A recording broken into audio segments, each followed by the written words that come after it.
Salut, salut, je suis Georges Dixon, artiste et musicien, bien sûr, auteur, compositeur, interprète de musique. Oui, ça me fait quelque chose et ça me donne également, n'est-ce pas, espoir de savoir que les gens s'occupent de ce qui se passe dans notre milieu, que de venir vers nous demander un peu comment ça se passe avec le PCA de la société Sonacam. Oui, Até Bazor, comme il s'appelle, Até Ngon Bazor, c'est également son nom d'artiste. Euh, c'est déjà quelqu'un de très très équilibré que j'ai rencontré bien sûr à Bamenda quand il y avait encore Ayaba Hotel sans faire la publicité et j'ai envoyé les artistes là-bas, on faisait des soirées. Lui, il était encore à l'université, il faisait ses études qui, Dieu merci, ont abouti par, n'est-ce pas, un doctorat. Donc, Até Bazor a eu un courage inouï, un courage fou parce qu'il a voulu parce qu'il s'essayait dans la musique, parce qu'il était devenu musicien. Il a cru qu'avec le niveau académique qu'il avait, il pouvait apporter, n'est-ce pas, du sien pour améliorer la condition des artistes. Et quand on a donc lancé la grande assemblée élective qui s'est passée au Palais des Congrès, il s'est porté candidat, supporté par une association d'artistes qui était regroupée sur le RAMCA. Il a gagné haut la main cette élection qui était, n'est-ce pas, sur la supervision de Elecam.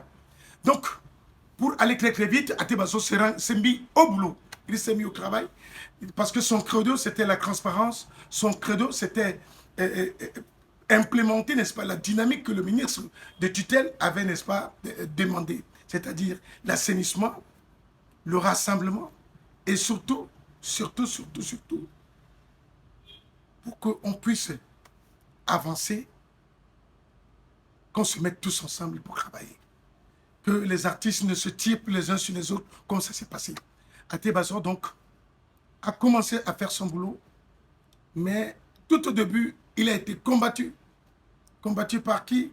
Par une frange d'artistes qui étaient rentrés, n'est-ce pas, dans son gouvernorat, c'est-à-dire, je peux dire, dans son conseil d'administration, qui, à l'intérieur, n'est-ce pas, ont commencé, n'est-ce pas, à lui faire des inimitiés.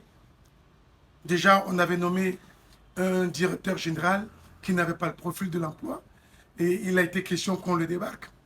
Donc, il y a un autre directeur général que nous avons, n'est-ce pas, que la Sonacam a dû, n'est-ce pas, faire appel à la personne de Kabelov pour qu'il vienne avec, n'est-ce pas, son outillage, avec, n'est-ce pas, la dynamique de la compréhension des droits d'auteur, qu'il apporte quelque chose. Parce qu'aujourd'hui, on condamne beaucoup Até Bazor dans des choses dont il n'est ni de près ni de loin, n'est-ce pas, concerné. Donc, mais on dit tout simplement que c'est lui qui initie, c'est lui qui fait. Até Bazor n'a jamais rien initié, il n'a jamais rien fait. Il demande au directeur général à qui il a confié un certain nombre de choses, des tâches, qui lui apporte, parce que lui, il donne les grandes orientations. Quand il donne les grandes orientations, la dynamique, n'est-ce pas, de ses lieutenants doivent, n'est-ce pas, lui faire un comeback, c'est-à-dire un retour, n'est-ce pas, dans le travail que lui il a demandé. Et sur la base de ça, il procède donc à l'échantillonnage, n'est-ce pas, de toutes ces questions, ces questionnements au niveau, n'est-ce pas, de ce que nous appelons habituellement le conseil d'administration.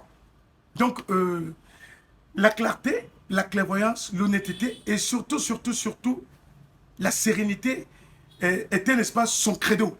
C'est quelque chose qu'il a voulu implémenter, qu'il essaie d'implémenter. Vous voyez, rendu au jour d'aujourd'hui, il a fait signer beaucoup de contrats avec les structures brassicoles. Bientôt, ça va tomber.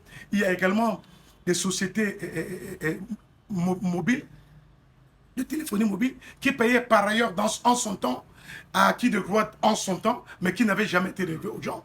Mais aujourd'hui, Até Bazor a voulu que ce soit la transparence. Que ce soit la transparence, parce qu'il ne fait que ça, il combat ça tous les jours. Aujourd'hui, on dit, oh, il ne m'a pas donné de l'argent, pourquoi est-ce qu'il a donné très peu d'argent? C'est-à-dire que ce n'est pas Até Bazor qui rentre dans les répartitions pour dire que tel aura... Vous savez, quand on fait un démembrement dans un conseil d'administration, il y a des comités, il y a aussi des conseils, il y a le conseil de surveillance, il y a le conseil d'éthique, le comité d'éthique, il y a également la présidence, n'est-ce pas, euh, ou M. Ludokoum est là pour faire. Il y a donc un certain nombre de choses qu'on fait pour apporter un minimum de clarté, de clairvoyance et de clarté. Parce que ceux qui n'ont pas eu, parce que c'est de ça qu'il s'agit aujourd'hui, il est pourchassé, il est combattu parce que certains artistes estiment qu'ils ne sont pas payés. Non. Qu'ils aillent voir la SCDB se condamner. Qu'ils aillent voir aujourd'hui dans d'autres structures. Atebazo a 22 mois d'arriéré de salaire. C'est d'ailleurs le plus bas salaire qu'il a accepté comme président du conseil d'administration de recevoir. Mais il a dit, je le fais. Et jusqu'à aujourd'hui, il ne touche pas parce que lorsqu'on fait le partage intersocial, qu'est-ce que la SONACAM reçoit en retour pour faire une répartition sur 2000 artistes, sur 1500 artistes, même sur 1300 artistes, lorsqu'on vous donne 80 millions de francs, qu'est-ce que vous pouvez faire? Et lorsque vous rentrez dans la logique où vous avez commencé à faire un partage social et inclusif, parce que des gens qui n'avaient même pas, bon, qui avaient déjà fait 10 ans de musique, mais ou qu'on n'avait pas écouté quelque part, ont été payés, ont été remis. Mais, et beaucoup semblent croire que c'est l'armée du salut, ou bien, n'est-ce pas, le restaurant, les restos du cœur où tu rentres, on te donne, même si tu ne mérites pas. Non. On essaie de le faire parce qu'on sait que les artistes souffrent. Mais à l'avenir, il va falloir procéder par un système, le PCA nous l'a dit, un système, n'est-ce pas, de partage scientifique, où ce sont les chansons qui jouent, les chansons qui jouent dans les télévisions, les chansons qui jouent dans les radios, qui sont rémunérées. Mais pour le moment, il essaie de contenter autant que faire se peut, avec la petite cagnotte qu'il reçoit. Un grand nombre d'artistes. Je peux dire beaucoup de choses, mais vous savez, ce que je peux dire pour terminer, il a signé des contrats pour que entre Yaoundé, Douala et Bamenda, qui est, n'est-ce pas, des grandes salles, ou bien un grand conseil, ou bien un grand immeuble qu'on va appeler l'immeuble de la culture, avec les Américains. Ça va se faire. Aujourd'hui, nous sommes dans des nouveaux locaux. Des nouveaux locaux que nous avons inaugurés au niveau de Yaoundé. Vous savez, c'est ça aussi, avoir une vision. Je ne peux pas dire tout, parce qu'il y a des choses qui m'échappent. Mais Atebazor est venu pour révolutionner, Atebazor est venu pour changer. Vous savez, quand on est anglophone et qu'on est de père purement chrétien et qu'on a la dynamique de la compréhension de quelqu'un qui a un peu school, on peut faire comme lui. On ne peut pas tromper les autres. Je vous en prie.